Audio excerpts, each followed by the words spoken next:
Hello there. Today I'm gonna tie this. This is a small, this is not a small, this is a space shrimp, a white and pink space shrimp. A really cool pattern for sea trouts and for, you know, any types of shrimp eating fish. The spay feathers really makes this very alive in the water and move very well. So a great pattern with the pink eyes and to add some contrast, which really works well. So well, basically that's it. First I'm gonna attach a hook, and today I'm using the Arix Stinger. A nice hooks for any type of trout fly, streamers and stuff like that, because it has this fairly wide hook bend, which is truly a nice thing.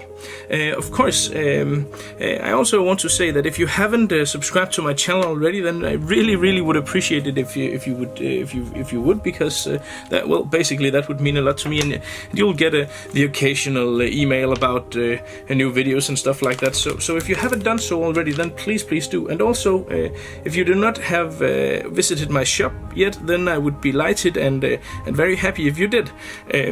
Basically, I have all these the fly tying videos that you see here. I have them.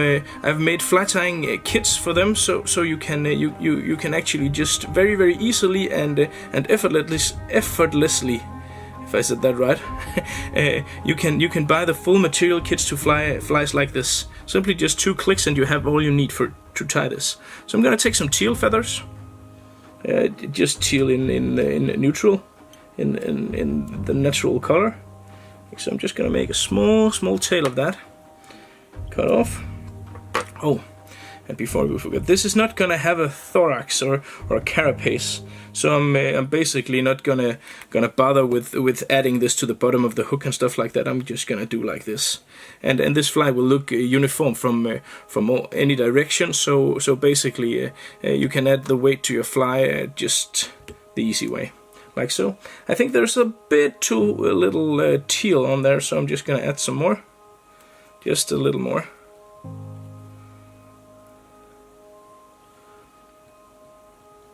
Like that. This is going to be, you know, imitate the mouthpiece, the mouth parts, like so. And basically, what we need to do now is to have a hackle here, actually. But I don't want to have a hackle, because when you take one of these spay capes, they're fairly expensive, and the number of usable feathers for the perfect size feathers for the hackles is of course limited, and that's the thing you're gonna run out of first. So what I do is I'd simply take 2 very large feathers from the top of the cape here, and I simply just take these and then I strip off the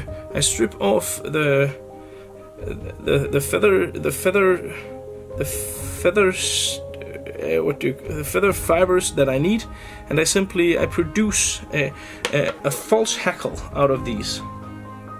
So simply I took 2 feathers and I folded them so I get as many of the hackle fibers as possible. And then I see these are quite a lot different in length, so I take the longest here and I simply just re-add them. So my wing, or whatever you want to call this, is a bit more uniform, not completely uniform, but a bit more. And basically I simply just tie these down so they are all the way around the hook, like if they were a hackle. And I make the first 2 turns I make rather loose, and then a bit more like so.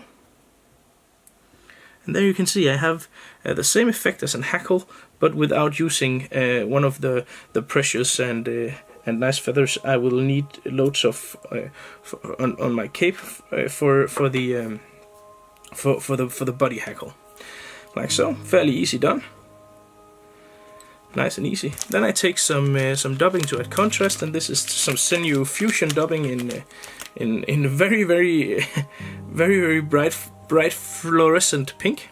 This is going to add some contrast to this otherwise very, very white fly. And white flies in general can be very, very efficient, and it's one of those colors that you definitely need to have in your box, because they can easily be the color that makes or breaks your day. As simple as that. For some reason, there are days where white simply just, out trumps every single other thing. I just made a small bundle of pink dubbing, and then I'm gonna take some pink easy shrimp eyes. And if you're not familiar with these, then these are simply great. 2 eyes on a stalk, and you have them all ready to go. And there's some dentations on this thingy that holds them together. So with some dentations in there, so when you tie it down, it will stay in place, and you will not have pirate shrimps with only 1 eye. Another old joke, if you've heard that before, then pardon. Then of course, well, you will have heard it before. Like so. You can see that's my shrimp from above. Like that. Then I'm gonna take a small bundle of SLF, simply just in order to make this look better. It's not fishing wise. This is not necessary, but this will make it looks like the thorn of the shrimp. So just add a bit of that in order to make the fly simply look better. And you can, if you want, take that and fold that back as well, like so.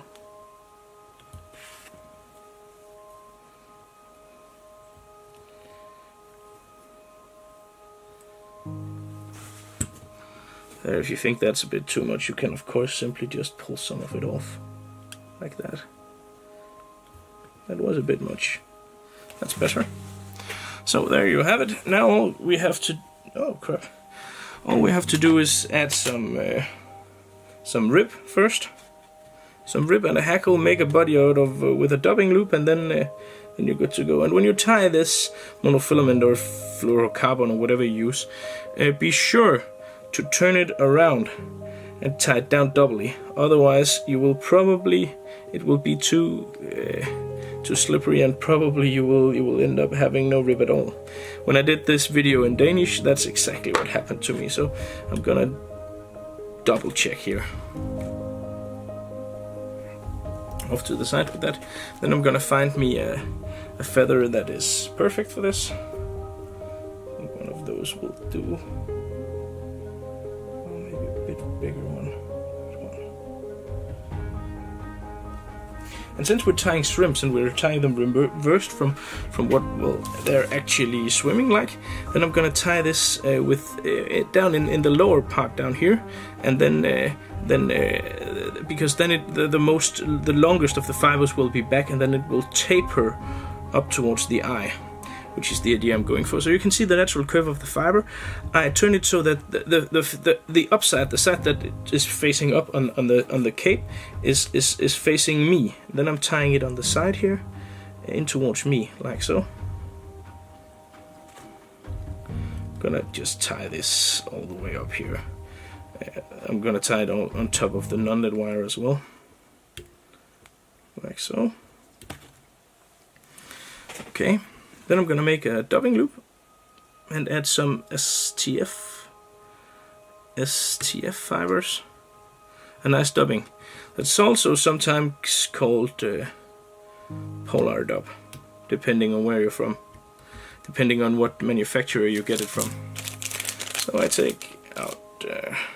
It's a nice and cheap synthetic dubbing that really looks and works well for shrimp patterns and bait fish and stuff like that. I add this to my dubbing loop here. Make sure it's in there.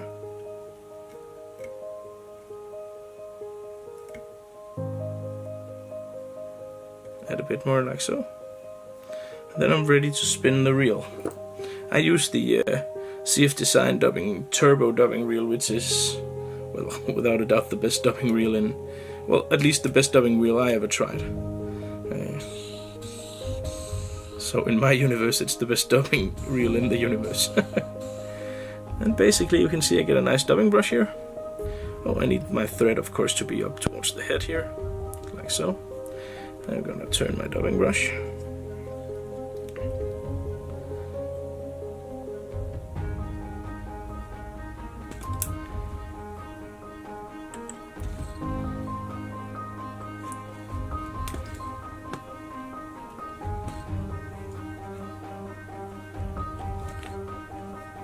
And as you can see, I get a lot of dubbing that stands out. Oh, now my dubbing loop here is a bit too thick, so I'm gonna pull out a bit of it in order to make sure that the shrimp body here it will taper as I want it to. So how does that look? That looks perfect.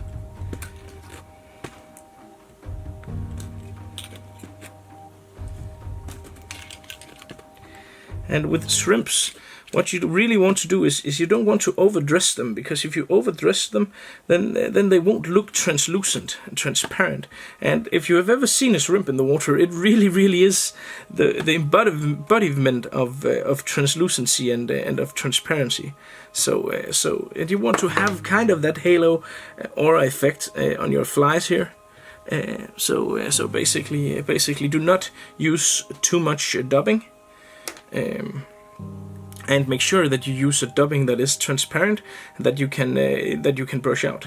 And the way I'm gonna turn the hackle now. Basically, that's it. The way I fish flies like this, also in pink and stuff like that, shrimps like this, is basically I fish these rather fast. So a lot of speed, both whilst retrieving it, but also while I move on the coastline. So I retrieve it fast, but I also fish a lot of water. So I take 2 or 3 steps between every single cast in order to to maximize the volume of water that my flies actually moves through. Because especially in winter time, you really need to search and find the trout. The trout won't find you, because the water will be so cold that they will actually not move very, well, at least that's my experience, won't move that much around. So it's way easier for you to find the trout than for the trout to find you. Then I'm turning my ribbing here, and I'm turning my rib the other way around than I did the hackle. And that's basically to make sure that this really is gonna stay where it's put, like so, and to add of course a lot of durability to this fly, because it's basically it is a fairly expensive fly to tie due to the spay hackles, but this way of tying flies really is in my opinion the best way to make shrimps, because these spay hackles simply is just astounding in the water. Simply just looks, yeah, awesome is the best word, I think. Oh, I'm terribly sorry about that. I thought I had turned this off. I'm gonna do that. Oh, sorry. Really sorry about that. Like so. Make my whip finish here. You can of course end this with whatever types of varnish or whatever you use. I like to use today. I'm gonna use a bit of super glue here. And this fly is far from done. It looks very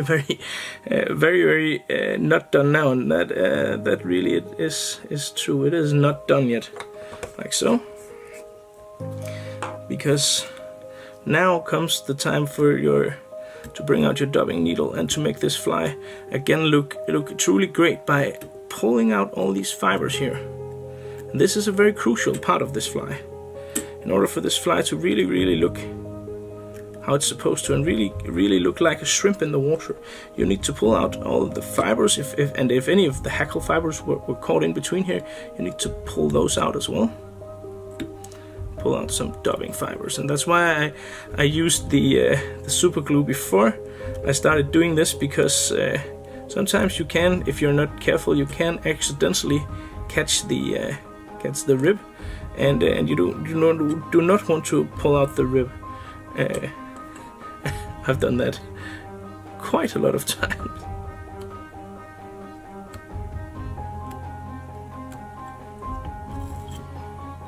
And then you brush everything with your dubbing brush here.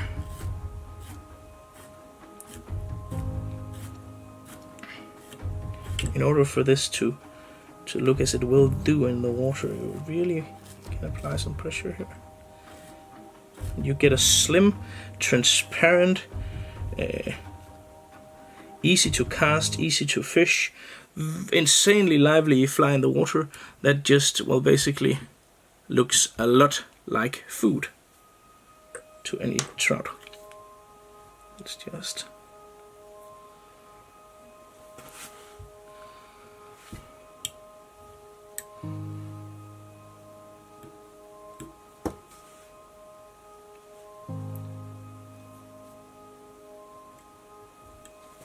There you have it, the white space shrimp. Really, really a nice pattern, a nice shrimp that, well, truly is deadly. And fairly easy to tie as well, because you skipped a lot of details with the carapace and stuff like that. So, basically, the white space shrimp.